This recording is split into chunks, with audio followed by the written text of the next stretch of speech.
गं गणपते नमः। आप सभी का आपके अपने चैनल पर बहुत बहुत स्वागत है। आज इस वीडियो में हम पापांकुशा एकादशी की व्रत कथा सुनेंगे। शांताकारं भुजंगशयनं पद्मनाभं सुरेशं विश्वाधारं गगनसदृशं मेघवर्णं शुभांगं लक्ष्मीकान्तं कमलनयनं योगिभिर्ध्यानगम्यं वन्दे विष्णु भवभयहरं सर्वलोकैकनाथम्। अर्जुन कहने लगे कि हे जगदीश्वर, मैंने अश्विन कृष्ण एकादशी अर्थात इंदिरा एकादशी का सविस्तार वर्णन सुना। अब आप कृपा करके मुझे अश्विन अर्थात कुंवार माह के शुक्ल पक्ष की एकादशी के विषय में भी बतलाइए। इस एकादशी का क्या नाम है तथा इसके व्रत का क्या विधान है? इसका व्रत करने से किस फल की प्राप्ति होती है? कृपया यह सब विधान पूर्वक कहिए। भगवान श्री कृष्ण ने कहा, हे कुंती नंदन, अश्विन माह के शुक्ल पक्ष की एकादशी का नाम पापांकुशा एकादशी है। इसका व्रत करने से सभी पाप नष्ट हो जाते हैं तथा व्रत करने वाला अक्षय पुण्य का भागी होता है।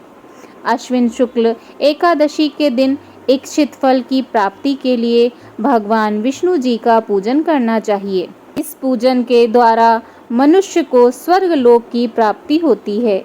हे अर्जुन, जो मनुष्य कठिन तपस्याओं के द्वारा फल की प्राप्ति करते हैं, वह फल इस एकादशी के दिन क्षीर सागर में शेष शैया पर शयन करने वाले भगवान विष्णु जी को नमस्कार कर देने से मिल जाता है और मनुष्य को यम के दुख नहीं भोगने पड़ते।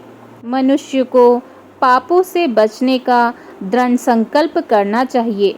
भगवान विष्णु जी का ध्यान स्मरण किसी भी रूप में सुखदायक और पाप नाशक है, परंतु पापांकुशा एकादशी के दिन प्रभु का स्मरण कीर्तन सभी कलेशों व पापों का शमन कर देता है।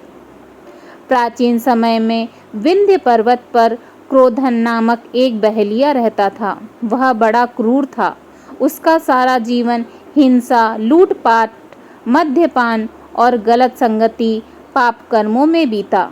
जब उसका अंतिम समय आया, तब यमराज के दूत बहेलिये को लेने आए और यमदूतों ने बहेलिये से कहा कि कल तुम्हारे जीवन का अंतिम दिन है, हम तुम्हें कल लेने आएंगे। यह बात सुनकर बहेलिया बहुत भयभीत हो गया और महर्षि अंगिरा के आश्रम में पहुंचा और महर्षि अंगिरा के चरणों पर गिरकर प्रार्थना करने लगा। हे ऋषिवर, मैंने जीवन भर पाप कर्म किए हैं। कृपा कर मुझे कोई ऐसा उपाय बताएं जिससे मेरे सारे पाप नष्ट हो जाएं और मोक्ष की प्राप्ति हो जाए।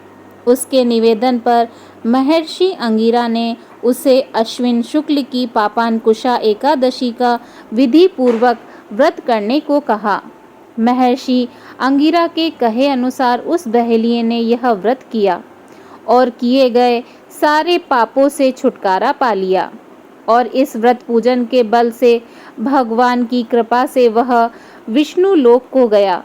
जब यमराज के दूतों ने इस चमत्कार को देखा तो वह बहेलिये को बिना लिए ही यमलोक वापस लौट गए। बोलिए भगवान श्री हरि विष्णु जी की जय। ओम नमो भगवते वासुदेवाय नमः।